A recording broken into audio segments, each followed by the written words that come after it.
सैनिक भाइयों, कपिल फौजी की तरफ से हाथ जोड़ के राम राम, सत श्री अकाल और आदाब। सैनिक भाइयों, सबसे पहले बात तो मैं आप लोगों का धन्यवाद करता हूं कि इसी तरह से मेरा साथ देते रहना और वीडियो को ज्यादा से ज्यादा शेयर करते रहना, जिससे हमारी जो आवाज है, जो जवानों के शोषण की जो आवाज है, जवानों की जो आत्महत्या की आवाज है, वो भारत सरकार के कानों तक पहुंचती रहे। चाहे करे या ना करे भारत सरकार कुछ, पर अखबारों में आती रहे। ऐसे ही मैं एक न्यूज लेके आया हूं आज के दिन कि जो हमारी आवाज है वो भारत सरकार के कानों तक भी जा रही है और उसको दबाने के लिए बहुत सारे हथकंडे भी अपनाए जा रहे हैं। मैं बात करता हूं कल और आज के इंग्लिश न्यूज़पेपरों की, जिसमें बहुत ही हाईलाइट से एक न्यूज को दिखाया गया है कि थल सेना ने किया ऐलान, औपनिवेशिक काल की जो परंपराएं हैं, जो रीतियां हैं, जो कुर्तियां हैं, और मैं तो ये कहूंगा वो क्रूर प्रथाएं हैं, जिनके ऊपर एक कमेटी का गठन किया है और कमेटी चरणबद्ध तरीके से बताएगी कि ये परंपराएं, ये कुर्तियां चलनी चाहिए या नहीं चलनी चाहिए। उसके अंदर बटमैन सिस्टम का भी नाम है। वही बटमैन सिस्टम जो जवानों को गैर कानूनी अपने घरों में गुलाम रखते हैं, नौकरों का काम करवाते हैं और शोषण करते हैं, और जवान उनसे तंग आके आत्महत्या जैसे कदम भी उठाता है। पिछले 5 साल की हम भारतीय सेनाओं की रिपोर्ट देखें तो 819 जवानों ने आत्महत्या करी, और हर भारतीय व्यक्ति से लेके और जिसने सेना का नमक खाया, चाहे वो पूर्व सैनिक भाई क्यों ना हो, उनका एक सपना है। जैसे भाई मेरा भी एक सपना, ज्यादा मेरा वो आरपी मिलिट्री सर्विस पे एक सम्मान हो जाए, ये सपना नहीं। मेरा एक सपना है कि मेरे देश भारत की भारतीय सेना विश्व की सबसे शक्तिशाली सेना बने। और शक्तिशाली सेना कैसे बने? जिस तरह से एक शरीर में बीमारियां घुस जाती हैं, उन बीमारियों को निकालने के बाद में वो शरीर स्वस्थ हो जाता है, हट्टा कट्टा हो जाता है, ताकतवर हो जाता है, बलशाली हो जाता है। उसी तरह से जो भारतीय सेनाओं में जो कुर्तियां घुस गई हैं, उनको बाहर निकालो। जो जवानों के मनोबल पर विपरीत प्रभाव डालती, उनको नीचा दिखाती हैं, उनके हाथ से बंदूक छीन के जूते पुलिस पकड़ा देती।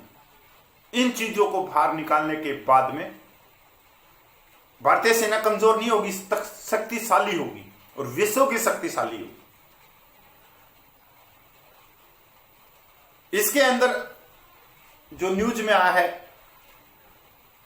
कि बहुत सारी जैसे परंपराएं चलती है सेनाओं के अंदर, रिट्रीट समारोह। अगर कोई, आपने देखा होगा, कोई रिटायरमेंट हो रहा है तो उसको रस्से से खींच के ले जाना, गेट तक छोड़ के आना। ये कोई 21वीं सदी में कोई इन चीजों की कोई नैतिकता है कि जवान अपनी पीठ पे खींच के ले जाए? और जब जवान रिटायरमेंट होता है उसको कौन खींच के ले जाएगा? घोड़ा बग्गी, घोड़ों को बेवजह तंग करना, मैसों के अंदर जब सामान दिखाते हैं तो साथ में कोई हौलदार जीसीओ साहिबान वो भी खड़ा रहता है, लाल पट्टा पहने, जिनका कोई औचित्य नहीं है। पूरी रात पार्टियां, जवान परेशान। ये बहुत सारी चीजें हैं जो समय अनुसार सेना को छोड़ देनी थी। और इस रिपोर्ट में, जिस अखबारों में जो बोला जा रहा है, उसमें एक चीज नहीं है जिसको मैं शामिल करना चाह रहा हूं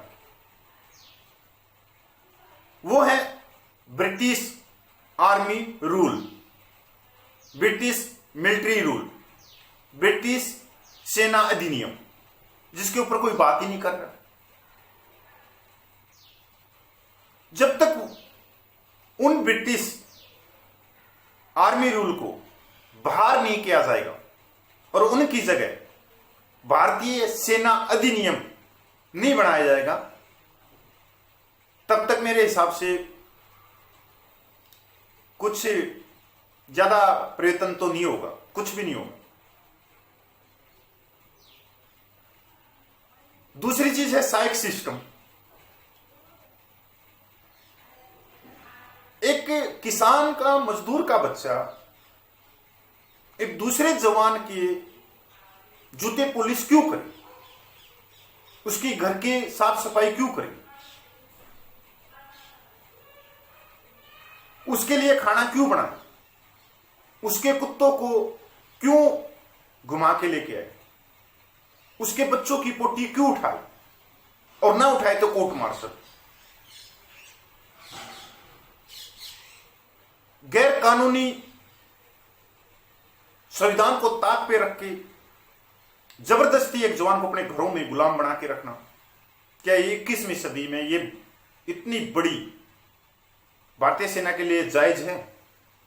पर इन्हीं खबरों में ऑफिसर इसका बचाव भी कर रहे हैं, और वो ऑफिसर हैं जिनमें से एक को तो मैं जानता हूं, जो नोएडा के अंदर रहता है। ये गैर कानूनी है, ये संविधान की आत्मा का भी छलन है कि हम 21वीं सदी में, तो वो इसका बचाव और लिपापोती और पर्दा गिराना, समझते हो आप, बेखूबी करना जानते हैं, तो वो अलग अलग इस चीज के ऊपर अपनी बात रख रहे कि जो बड्डी पियर सिस्टम है, जो सहायक है, जो अर्दली है, वो युद्ध के क्षेत्र में ऑफिसर की हेल्प करता है।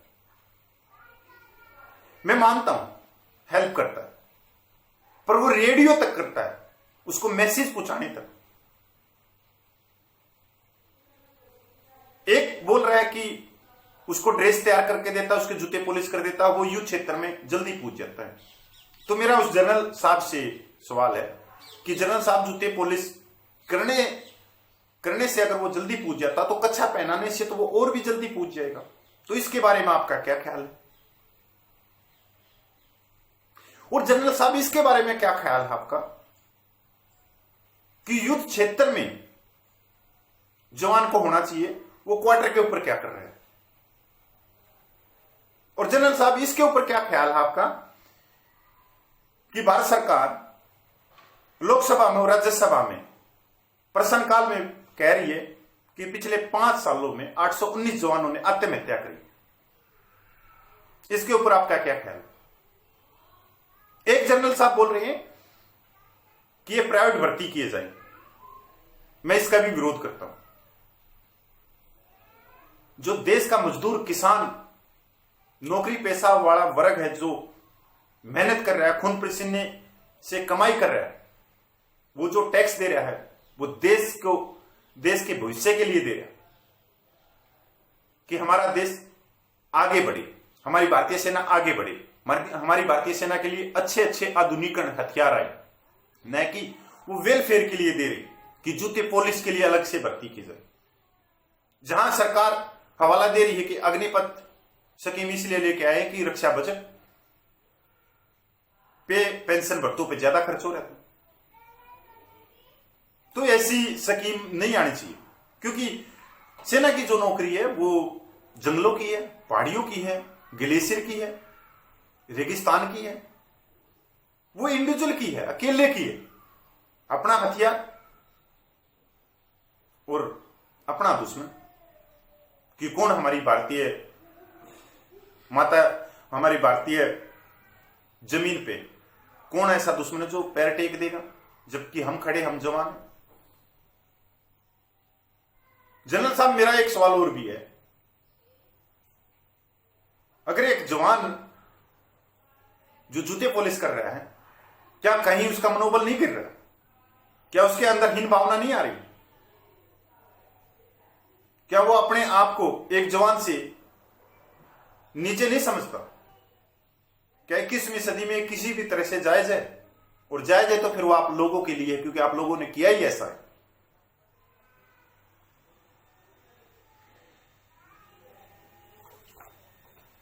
आज तकरीबन हम मान के चले कि भारतीय सेना में 1 लाख से ऊपर सैनिक, और वो सभी जवान हैं, और एक जवान की कम से कम 45,000 से ऊपर वेतन बनता है। अगर 1 लाख गुणा 45,000 तो 450 करोड़ रुपया महीने का हो गया, और 1 साल का हो गया 12 गुणा 450 करोड़ बराबर 5400 करोड़ रुपया। 5400 करोड़ रुपया जिन जवानों को बॉर्डर पे होना चाहिए, वो गैर कानूनी ब्रिटिश अधिनियमों का डर दिखा के गैर कानूनी काम करवाना, और 54,000 के करीब